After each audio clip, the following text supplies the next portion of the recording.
Hello दोस्तों, देखिए आज की क्लास में हम साधारण ब्याज और चक्रवृद्धि ब्याज के कुछ क्वेश्चन सॉल्व करेंगे। अगर वीडियो अच्छी लगे तो चैनल को सब्सक्राइब कर लेना, ठीक है। देखिए डायरेक्ट शुरुआत करते हैं पहले क्वेश्चन से। पहला क्वेश्चन क्या कह रहा है, एक गांव की आबादी 20% प्रति वर्ष की दर से घट रही है। यानी एक वर्ष में 20% आबादी जो यानी कि जनसंख्या घट जाती है। यानी दो वर्ष पूर्व उसकी आबादी कितनी थी, 10,000 थी। 2 वर्ष पूर्व यानी कि पहले उसकी आबादी कितनी थी, 10,000 थी।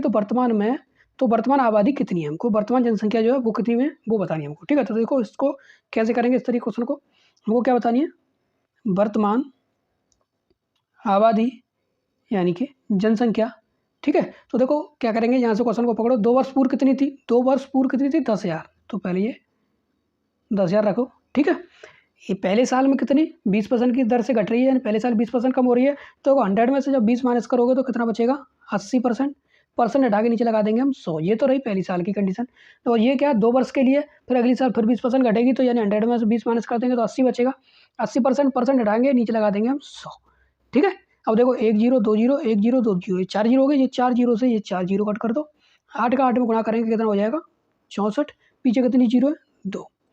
तो जो 2 वर्ष पूर्व उसकी आबादी कितनी थी, 10,000। वर्तमान में उसकी आबादी कितनी होगी, 6400, यानी कि 6,400, क्योंकि 20% प्रति वर्ष की दर से घट रही है, ठीक है। तो इसका ऑप्शन हमारा ए सही है।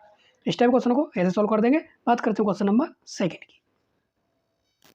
देखिए क्वेश्चन नंबर सेकंड क्या कह रहा है, एक महाविद्यालय के व्यावसायिक पाठ्यक्रम में हर वर्ष 15% सीटें बढ़ जाती हैं। यदि सन 2012 में 800 छात्र यानी 800 सीटें रही हों तो 2014 में उन सीटों की संख्या कितनी होगी। हमको क्या बताना, 2014 में सीटों की संख्या, ठीक है। तो 2014 में सीटें हमको बतानी है, ठीक है। तो देखो हम क्या करेंगे, 2012 में कितनी थी, 800 छात्रों की संख्या या सीटों की संख्या कितनी थी, 800। हर वर्ष कितनी बढ़ रही है, 15% बढ़ रही है। 100 में देखो पिछले वाले क्वेश्चन में हमने क्या किया था, 20% कट कम हो रही थी, तो हमने 100 में से 20 माइनस किया था। इसमें क्या 15% बढ़ रही है, तो 15% बढ़ रही है तो हम क्या करेंगे, 100 में 15 प्लस कर देंगे तो कितना हो जाएगा, 115। परसेंट हटाएंगे, नीचे लगा देंगे हम 100। ये एक साल की हो गई। देखो 12 में कितनी थी, 800। 13 में और 14 में हमको बताना है, यानी कि 2 साल हमको बताना 2014 में, यानी 13 और 14 की बतानी है। तो हम क्या करेंगे, अच्छा अब देखो 13 का ये हो गया, अब 14 का निकालेंगे तो सेम उसी तरीके से 15% बढ़ाएंगे, यानी 115% हटाएंगे, नीचे लगा देंगे हम 100। क्योंकि हमको बताना क्या, 2014 में उन सीटों की संख्या कितनी हो जाएगी, ये बतानी है हमको, ठीक है। तो देखो क्या करेंगे, 2 जीरो से ये 2 जीरो कट कर दिया, ठीक है। 5 से इसको काटेंगे, 5 दूनी 10 और पीछे जीरो लगा देंगे। 5 से ये कट जाएगा, 5 दूनी 10, 5 3 15। 5 से इसको काटेंगे 4 बार, 5 से फिर ये कट जाएगा 23 बार, और 4 से इसको काटेंगे हम 8 को 2 बार। तो कितना हो गया, 2 गुणा 23 गुणा 23, ठीक है। इनका जब आप गुणा करोगे, जैसे 2 गुणा 23 का 23 में हम गुणा करेंगे तो कितना होता है, 529। यानी 23 का वर्ग कितना होता है, 529। 2 गुणा 529 करेंगे कितना हो जाएगा, 1058। यानी कि 2014 में जो सीटों की संख्या हो जाएगी वो कितनी हो जाएगी, 1058। यानी कि ऑप्शन हमारा बी सही है, ठीक है। इस टाइप क्वेश्चन को ऐसे सोल्व कर देंगे। बात करते हैं क्वेश्चन नंबर थर्ड की। देखिए क्वेश्चन नंबर थर्ड क्या कह रहा है, एक बैंक जमा राशि पर प्रथम वर्ष के लिए 5%, दूसरे वर्ष के लिए 6% और तीसरे वर्ष के लिए 10% की दर पर चक्रवृद्धि ब्याज देता है। क्या देता है, चक्रवृद्धि ब्याज देता है। यदि जमा राशि तीसरे वर्ष के अंत में कितनी है, 12,243 रुपये हो तो प्रारंभिक जमा यानी कि मूल राशि कितनी थी, ठीक है।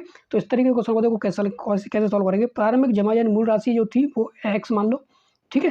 पहले परसेंट के लिए 5%, 100 में 5 ऐड कर देंगे तो कितना हो जाएगा, 105% रहेंगे, नीचे लगा देंगे 100 गुणा दूसरे वर्ष के लिए 6%, 100 में 6 ऐड कर देंगे यानी 106% हटाएंगे, नीचे लगा देंगे हम 100 गुणा तीसरे वर्ष के लिए कितना 10%, 100 में 10 ऐड कर देंगे यानी 110% हटाएंगे, नीचे लगा देंगे हम 100 बराबर रखेंगे 12,243 रुपये, ठीक है। इस तरीके से इसे करेंगे। देखो 1 जीरो से ये 1 जीरो कट कर देंगे। हम इसको 5 से काटेंगे, नहीं 2 से काटेंगे इसको 50 बार, 2 से ये कट जाएगा हमारा 53 बार, ठीक है। 5 से इसको काटेंगे 20 बार और 5 से ये कट जाएगा हमारा 5 10, 5 एक 5 21 बार। अब देखो हमारा क्या होगा, x गुणा 21 बट्टे, सीधा सीधा कर देते हैं इसको, देखो x। अब देखो आप क्या करेंगे, 21 गुणा 53 गुणा 11 करेंगे तो कितना आएगा हमारा, 12,243। और नीचे देखो 5 10 और 10 एक 10, यानी कि 1 2 3 जीरो है। पहले ये 3 जीरो बढ़ा लो और ये 5 10 एक जीरो इसकी बढ़ जाएगी ये इस तरीके से। नीचे कितना आ जाएगा 10,000 बराबर कितना हमारा 12,243। 21 53 और 11 का गुणा करेंगे तो कितना आएगा 12,243। यानी देखो बराबर जो दे रखा हो और संख्या सिमिलर दे रखी हो तो या संख्या कट रही हो तो उनको कट कर देते हैं। तो 12,243 से हम 12,243 कट कर देंगे एक बार, इस वाले 10,000 का एक में गुणा कर देंगे तो हमारी जो प्रारंभिक जमा मूल राशि जो अपने एक्स मानी थी वो कितनी आ जाएगी। जब 10,000 का गुणा एक में करेंगे कितना हो जाएगा 10,000। तो प्रारंभिक हमारी जमा मूल राशि वो कितनी है 10,000, यानी कि ऑप्शन हमारा ए सही है।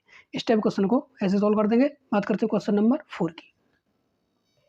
देखिए क्वेश्चन नंबर 4 क्या कह रहा है, 300 रुपये पर 8% की दर से कितने वर्षों में उतना ही ब्याज मिलेगा जितना 1600 रुपये पर 8 से 1/2% की दर से 3 वर्षों में मिलता है। ठीक है, तो देखिए इस तरीके क्वेश्चन को हम कैसे सॉल्व करेंगे। सबसे पहले रखो 300, ठीक है, गुणा 8%, परसेंट हटाए नीचे लगाएंगे हम 100, कितने वर्षों में, वर्ष यानी कि टी हमको समय बताना है, बराबर लगाओ ये रखो 1600 गुणा इसको देखो 8 दूनी 16 और 1 17, 17/2 और परसेंट हटाएंगे नीचे लगा देंगे हम 100 और समय कितना दे रखा है 3 वर्ष। बस इसको सॉल्व कर दो आपका आंसर आ जाएगा। इस वाले 100 से ये 100 कट कर दो पहले तो, ठीक है, 3 जीरो से ये 2 जीरो से ये 2 जीरो कट कर दो, 2 से इसको 8 बार कट कर दो, 8 से ये 8 कट कर दो और 3 से ये वाला 3 कट कर दो, बचा क्या 17। इधर क्या टी हमको समय बताना था तो यानी कि टी बराबर 17 वर्ष। कितना हो गया 17 वर्ष, यानी कि ऑप्शन हमारा ए सही है। इस टाइप क्वेश्चन को ऐसे डायरेक्ट सॉल्व कर देंगे। ओके, बात करते हैं क्वेश्चन नंबर 5 की। देखिए क्वेश्चन नंबर 5 क्या कह रहा है, जितना ब्याज 5 वर्ष में 4% की साधारण ब्याज दर पर 6,000 रुपये पर होगा उतना ब्याज 8,000 रुपये की राशि पर 3% प्रति वर्ष की दर पर कितने समय में होगा, हमको ये बताना है। ठीक है, तो यानी कि कितने समय में होगा हमको समय बताना है। तो देखो इस तरीके क्वेश्चन को कैसे सॉल्व करेंगे। 6,000 रखो पहले, ठीक है, 6,000 रख दिया, वर्ष रखो कितनी है 5 वर्ष, दर कितनी है 4% है ना, परसेंट हटाओ नीचे लगा दो 100, ठीक है, बराबर लगाओ यहाँ। उसी तरीके से अब इसको देखो 8,000 रखो गुणा समय हमको बताना है, ठीक है, क्या बताना है समय और दर कितनी दे रखी है 3%, बटे लगाओ 100% नीचे 100 लगा देंगे और समय हमको बताना है। ठीक है, ठीक है, हमको क्या करना है बताना है। देखो ये वाले 100 से ये 100 कट गया, ये वाले 3 जीरो से ये 3 जीरो कट कर दी, ठीक है, 3 से हम इसको कट करेंगे 2 बार, इस वाले 2 से हम इसको काटेंगे 4 बार, 4 से ये 4 कट जाएगा, बचा क्या 5, इधर क्या बचा टी, यानी समय बराबर 5 वर्ष, टी बराबर 5 वर्ष। तो 3% प्रति वर्ष की दर से कितने समय में 5 वर्ष में, आंसर कितना, इसका आंसर कितना होगा 5 वर्ष। जितना ब्याज 5 वर्ष में 4% की साधारण ब्याज की दर पर 6,000 रुपये में होगा उतना ब्याज 8,000 रुपये की राशि पर 3% प्रति वर्ष की दर पर कितने समय में हो जाएगा, तो उतना ब्याज कितने समय में हो जाएगा 5 वर्ष में, यानी कि ऑप्शन हमारा ए सही है। ठीक है, इस टाइप क्वेश्चन को ऐसे सॉल्व कर देंगे। ओके, आज की क्लास में बस इतना ही। अगर वीडियो अच्छी लगे चैनल को सब्सक्राइब कर लेना। ओके।